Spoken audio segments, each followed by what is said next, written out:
စင်လို့ပြောလိုက်တာနဲ့လူတိုင်းကကိုလုံးကိုထဲကြီးမားပြီးနှမောင်းရှည်ရှည်ကြီးကိုပဲမျက်လုံးထဲအကျဉ်းဆုံးမြင်ကြမှာပေါ့နော်ဒါပေမဲ့စင်တွေမှာလူတွေလိုပဲခံစားတတ်တဲ့နှလုံးသားရှိတယ်ဆိုတာကိုရောသိပြီးပြီလားခင်ဗျဒီနေ့တော့ကဘာပေါ်ကအကြီးဆုံးကုန်းနေတတဝဖြစ်တဲ့စင်တွေရဲ့စိတ်ဝင်စားဖို့ကောင်းတဲ့အကြောင်းအရာလေးတွေကိုကျွန်တော်ပြောပြပေးသွားပါမယ်ကဘာပေါ်မှာစင်မျိုးရင်းအထူးအားဖြင့်2မျိုးရှိပါတယ်အာဖရိကစင်နဲ့အာရှစင်ပေါ့သူတို့ကိုခွဲခြားရတာလည်းလွယ်ပါတယ်ခင်ဗျအာဖရိကစင်တွေကနားရွက်ပိုပြီးကြီးမားသလိုအာဖရိကမြေပုံနဲ့ကောင်ပုံစံတူနေတယ်လို့ဆိုကြပါတယ်ကျွန်တော်တို့အာရှစင်တွေကတော့နားရွက်ပိုသေးပြီးကိုလုံးကိုထဲကနည်းနည်းလေးပိုပြီးကျစ်လစ်တယ်လို့ပြောလို့ရပါတယ်စင်တွေဟာတနေ့ကိုအစာပေါင်300လောက်စားနိုင်ပြီးရေစုံရင်လည်းဂါလန်90လောက်တောက်နိုင်ကြတယ်စားသွားအိတ်သူတို့ဘဝကတော့တော်တော်လေးကိုအေးဆေးတဲ့ပုံပါပဲဒါပေမဲ့စင်တွေရဲ့လူမှုရေးဘဝကတော့တကယ်ကိုစိတ်ဝင်စားစရာပါ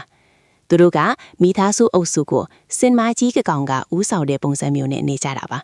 အုပ်စုခေါင်းဆောင်ဖြစ်တဲ့စင်မကြီးကအတူရဲ့ဂျုံအရှိဆုံးဖြစ်လို့ရေဘဲမှာရှိမယ်အစာဘဲမှာပေါ်တယ်ဆိုတာကိုသူကလမ်းညွှန်ပြသပြရတာပေါ့ပြီးတော့စင်တွေဟာတန်ရောစင်လည်းအရန်ကိုကြီးမားကြတယ်အုပ်စုထဲကကောင်ကောင်တိတ်ဆုံးသွားရင်ကျန်တဲ့စင်တွေကဝိုင်းပြီးတော့ကဲကိုစိတ်မကောင်းဖြစ်ကြတယ်လို့ဆိုပါတယ်လူတွေလိုပဲမျက်ရည်ကျပြီးငိုသက်ကြသလိုမှညံလဲအရန်ကောင်းပြီးအညိုးအသေးလဲကြီးတဲ့သတ္တဝါတွေပါပဲဒီအချက်ကတော့တကယ်ကိုအံ့ဩစရာကောင်းပါတယ်စင်တကောင်ညက်နှမောင်းတစ်ခုထဲမှာကိုပဲကြွက်သားပေါင်း4000ကျော်ပါဝင်ဖွဲ့စည်းထားတယ်ဆိုလာကိုယုံနိုင်မလားခင်ဗျ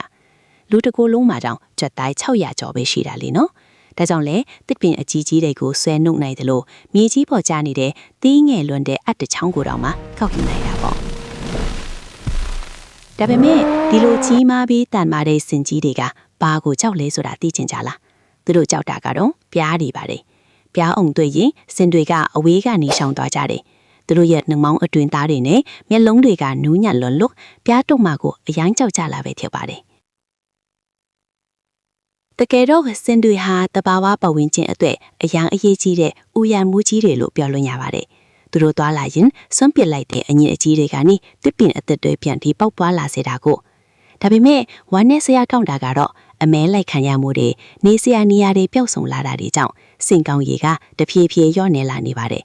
ဒါကြောင့်ဒီကဘာအကြီးဆုံးကုန်းနေသတ္တဝါကြီးတွေကိုကျွန်တော်တို့အနေနဲ့ဝိုင်းဝန်းပြီးထိန်းသိမ်းဆောင်ရှောက်ဖို့တကယ်ကိုလိုအပ်နေပါပြီခင်ဗျနောက်ထောင်ပေးလို့ကျေးဇူးတင်ပါတယ်ခင်ဗျ